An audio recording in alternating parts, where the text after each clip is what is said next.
Selamat datang di Curhat Misteri, teman-teman. Di episode kali ini, kita akan membahas pengalaman seram Rocky yang terjadi di malam pulang ke Sukabumi. Bisakah kisah mistis ini membuka tabir misteri di sekitar kita? Simak ceritanya hingga akhir.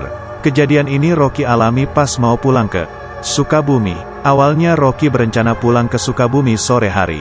Namun temannya Rocky yang bernama Bram, ngajak Rocky dan teman-teman kampus yang lain nonton bareng. Rocky sebetulnya ogah ikut, soalnya ingin cepat-cepat balik ke Sukabumi.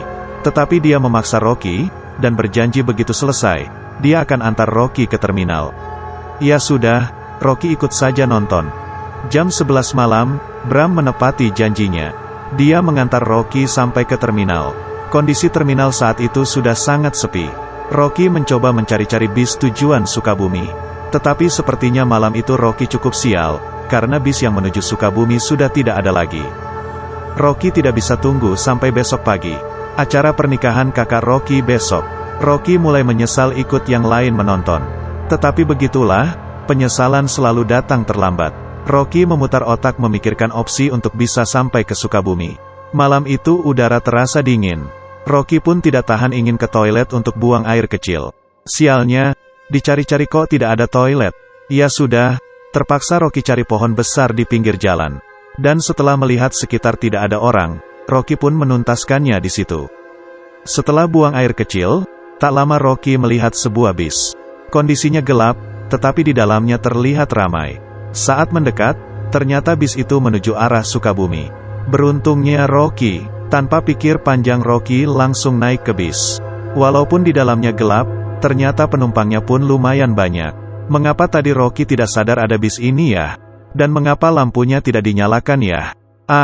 Mungkin lampunya rusak, pikir Rocky. Rocky memilih tempat duduk kedua dari depan, bagian kiri.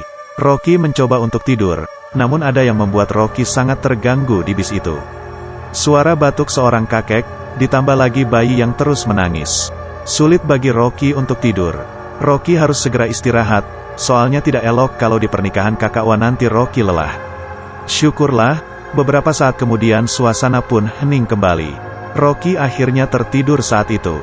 Di antara sadar dan tidur, Rocky mencium bau melati yang datangnya dari arah belakang. Rocky melirik jam tangan sudah menunjukkan pukul 12 malam.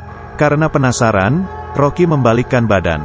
Ada seorang wanita yang terlihat seperti seorang sinden.